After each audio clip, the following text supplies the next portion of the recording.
let him explain to you how he done this valve guide. Now, if you look, remember me showing you, all guide holes are always offset. It's just the way the casting is. See how thick it is here and thin there.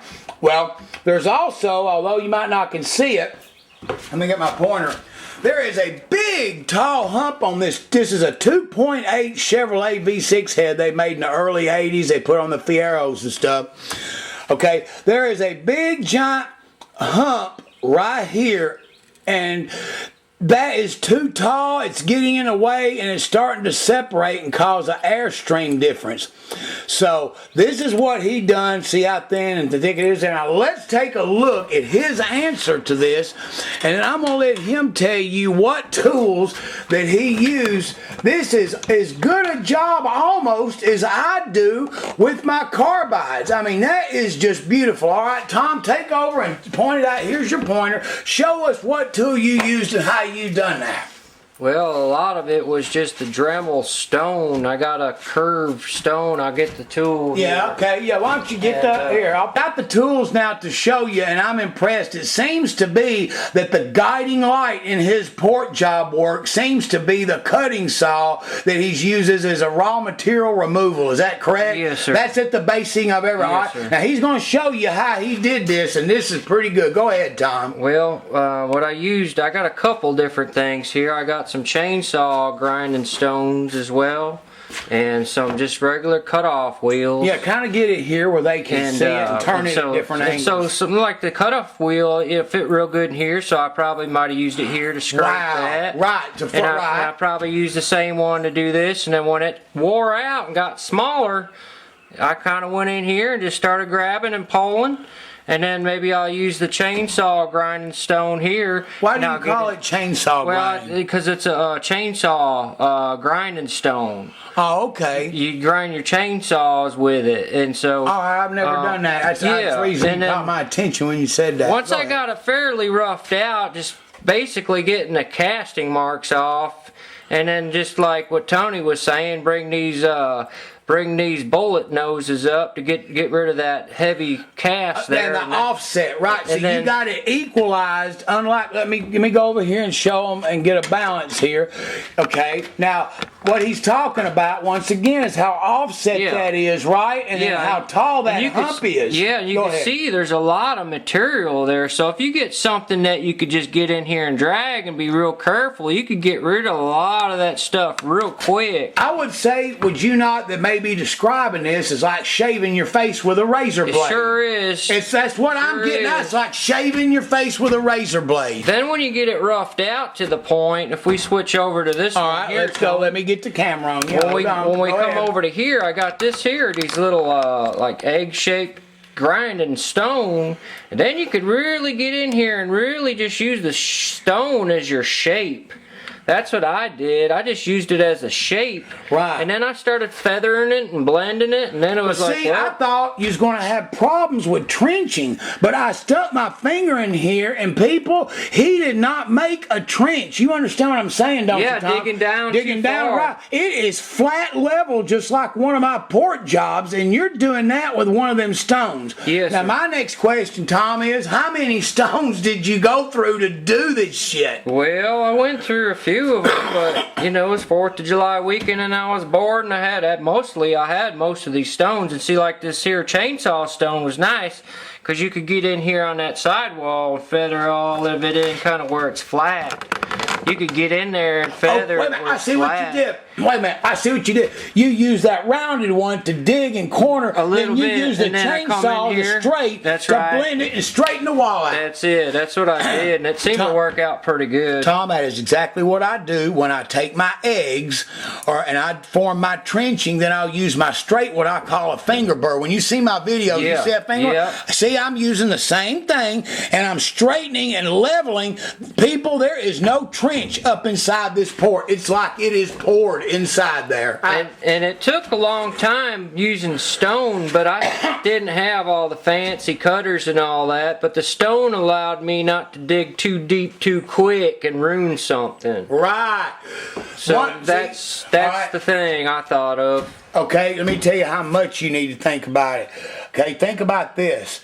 you was worried about that with iron. Everybody says, oh, don't cut iron, cut aluminum. It cuts twice as fast. Yeah, it does. You know what else happens twice as fast? You can fuck the aluminum head up twice as fast. Yeah, because it's Excuse me, I soft. shouldn't have said that. I didn't mean to make the F-bomb. I'm just excited. What I mean is, with aluminum, it's you don't end up getting it cut that much faster because you're having to slow the cutter speed down to keep you from forming a real quick trench and then having to go in there and level it and straighten it out. Whereas the iron's a little bit harder, it's more forgiving. With aluminum, it can just go in there and cut and make you a mess, and that's similar to what you're talking about here. Yeah, and too, aluminum, I'm thinking, is going to clog up your grinding rock a lot quicker than the steel. Yes, okay, right. I do use them on aluminum, but man, if you look over to your left there, you see that? That's MIG juice or MIG welder spatter. To keep it clean. Yeah, you have to constantly dip it in there. Was you doing that when you did this? No, because this being iron, I just used a regular stone and I dressed it. Right. But it really took a lot to get it to clog up. I mean, you really got to be grinding on it hard. And if you got a few extra stones laying around, just throw your new one on there and just go with the shape. So he used, short summary, he used the cutting saw tool to cut height and dig, and then the round one to go in there and form and make a shape, and then finally the chainsaw to straighten and level it out. So you went between 3 different type of cutting devices to end up with this. That's correct. Alright, now the next thing we're going to do in the final conclusion of this right now temporarily, we're going to show the exhaust side. I have saved the best for last. You guys are going to fall over when you see how he did this. We're on the final part, which this, to me, maybe to y'all out there in Headbytes land, I'm not sure, but this is probably one of the parts that impressed me the most. And what we're talking about here is how he ported the exhaust. Now let's get a straight in angle to see how big he took it out in his method of madness. Alright, now, just standing here, no light on the bottom, there's a picture to be seen. Both heads are clean the same, but look how dark the port on the right is, and look how visually lit up the one on the left, and that's not about him polishing the ports. Dude, they have taken out a tremendous amount of meat here. Now, when I added it up, what I come up with, this is the stock head, of course. This is the modified. It is 126 thousandths bigger diameter circle, and that is a true statement almost all the way to the back of the bowl. To show you, this is set at 126. See, I had to get it where it would barely pull. Now let's go down to a couple of thousandths because I want you to see this. I'd say we're about 125 now. Look at how far, look at that. And how he did that, and every one of them is that straight. I've checked them. I mean, they're just within thousands. He don't have snap gauges. He don't have carbide burrs. So there has to be a way that he done this. And what I'm going to do is I'm now going to hand the camera over to Mr. Tom. Tom, why don't you come over here and explain to all the Headbytes viewers how you ported the exhaust and how you got it so consistent front to rear, sir. Your turn. Well, being my first set of heads, I just got a wild hair and I got a step drill. And, okay, a step drill. Now, explain me exactly. If you got the little piece here, hold on a minute. We need to stop a second. Got it. Now, I was misunderstanding a step drill from the bit, but go ahead. I didn't mean to interrupt you. That's all right. Well, there's a step drill you can get, and it's kind of like a V, and you could just step as you drill. So what I thought was, being my first heads I've ever tried to do, I'm like, well, the exhaust seemed restricted to me, and there's a lot of casting and all, and I thought to myself, well, how can I remove that and get this symmetrically round? So I used a step drill, and it followed here, and of course the others, and they got rid of that rough casting marks, you know. And did it hit the bump, this awful spark plug bulge that protrudes? It didn't get that? No, the step drill just got me the whole round here. Okay, got the whole round. So when I got the whole round, I'm like thinking, well, how can I get that round all the way through? Which it seemed like it would be an important thing, being that these are my first heads. And of course, talking to Tony here, he's like, yeah, it's real important. And I'm like, well, before I met Tony and all, I just like, well, after I used the step drill to get the whole round, I used a hole saw. All right, set that on the port and let me get a close-up shot of it. All right, there we go. That is serrated edges on that hole saw, but didn't you do something to that? You told me. Yeah, I had the hole saw didn't fit the step drill just exactly right, the hole to go in here, and this one doesn't either. This is a fresh, well, it's an old one, but what I did was just took it on a grinder wheel and I ground down the tips that stick out to the side. And then it fit inside where I had that step drill. See, this one don't fit. It almost wants to go. Fits on that side there. Right. And I'm like, well, that's not the one you used there. That's just the one I used. Right, it's just an extra one. I forgot the one at home. And we are going to go back over this in a few days. Whenever he gets the other head ported, he's going to bring it back. We're going to do the valve job, and he's going to bring the other piece and the step drill and show you exactly what he used to do it. Okay, go ahead, Tom. And so when I had these ground down and it fit inside where the step drill made my hole round, well, I just had a cordless drill. Of course, you got to take the drill bit out for, you know, drilling a hole in metal or wood or whatever. And I just held it and let it follow where it wanted to follow, and it cut that spark plug boss right out of here, which there's a big lump right here, and I figured that was probably something. That was killing you. That was probably hurting as much as 15 CFM or more, because it's right in the path of the shortest point between two lines, and that's a big bulge sticking out in there. It just really sticks out, and there's a lot of meat there where that spark plug goes in, and I figured, well, first one I done, I don't know if I'm hurting it or doing nothing. I don't know. I just had some time to kill, so I figured I'd try one head. They're just rusting anyway.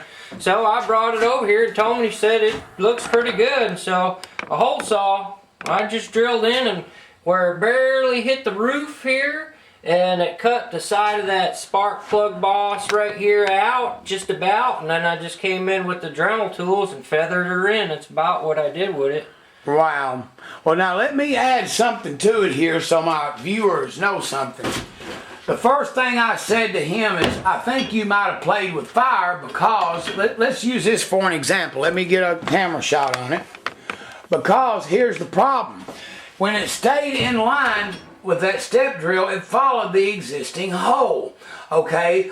So the thing is, what if by doing this, it went in there and it started cutting all the floor out? One of the things, Tom, that we do to gain power out of the exhaust port is I'll actually take a welder and I weld up this on the bottom to add meat to it. I see. So what scared me was two things. Number one, what if this saw cut the meat in the bottom so that it made a dipping floor? Number two, how thick is the floor? Could it go into water? Well, luck be with Mr. Tom, because when I went in there and measured it and checked it out, somehow he has to be the luckiest person in the world, not just on this, with several parts. It just so happened that the curvature and the meat was on the roof. The bottom floor, it barely touched and kissed hardly any of that out, as the stock head over here demonstrates. The meat that it had to take out was all on the roof, and it took it back perfectly straight. There's a big giant hump. So luck would be with you in that it didn't hardly take any meat or touch the bottom. It took all of it out on the roof and on the side and made that straight shot back. I'm telling you, that wouldn't happen again. If you'd done 100 pairs of heads over the next 3 years, you would never have that happen again. That's just how the cards fell and how that worked. So, I don't know what a lot of you guys might think, and y'all might laugh at me and him, but I want to tell you something. When somebody who ain't got stuff to do things with can innovate and go in there and create something so close to one of my stage 3 port jobs, I'm sorry, that took some time. I had to put this on film. We are going to show the conclusion when we do the valve job and the other stuff. Then he's going to take it and put it on the motor, and he's going to see the gas mileage increase and the power increase. We're going to give you some of the car running, burning rubber, how it runs, and he's going to give you a gas mileage total. And these will be, hands down, out of 25 years of doing cylinder heads, the most creative, least amount of money budget, throw down badass heads that I have ever seen done in my life. I just cannot believe it. And Tom, I want to thank you for coming over and sharing with us how you did it, your methods, your tools. It just meant the world to me, because this whole channel is dedicated toward DIY, do it yourself, guys. And although I don't think I would try what you did, there might be some guys out there got some similar stuff. So, hey, why not give it a shot? Because what you told me was you had a few of these things junk, so if you tore one up, it really didn't matter, did it? That's it. That's why I figured. And when I drilled these too, I kept in mind that there's water jackets down here. So when I drilled this, right, that's what I was talking about. I made sure to go ahead and go in more. So you was able to angle it more toward the roof when you did it? I did that. Yeah. Oh, okay. When I come in here, I felt it gonna kind of pull down, so I forced it back up because I knew there was metal here. Okay, how did you get the idea of cutting the roof off the top, not the bottom? Was it my videos where I talked about that? That, and I just know kind of just that there's water ports under here. And I didn't want to go in this way on an angle. So I figured if I come in on it, I want to come in kind of 90 degree to the hole and not let it sink down. Just come in straight, and it cut a little notch in the roof, but I was able to feather it out. And well, we'll see what happens when I do this one. If I do that one like that, then I know I'm on to something. Maybe, you know. We'll see, I tell you what, I can tell you this for a fact. I already in my mind can visualize some applications with my drill press and some other things using that. Maybe not quite the same thing, but you've come over here to my house and taught a man that's been doing this 25 years a new major trick and helped me in something that I do in my work. And sir, I can't help you enough. Thank you enough. Thank you for coming over here and sharing that with me, man. I really mean that. We'll continue this here in about a week. He comes back, we'll conclude it, and we'll go from there. Viewers, I hope you like what I've showed you this time. Thank you much. All right.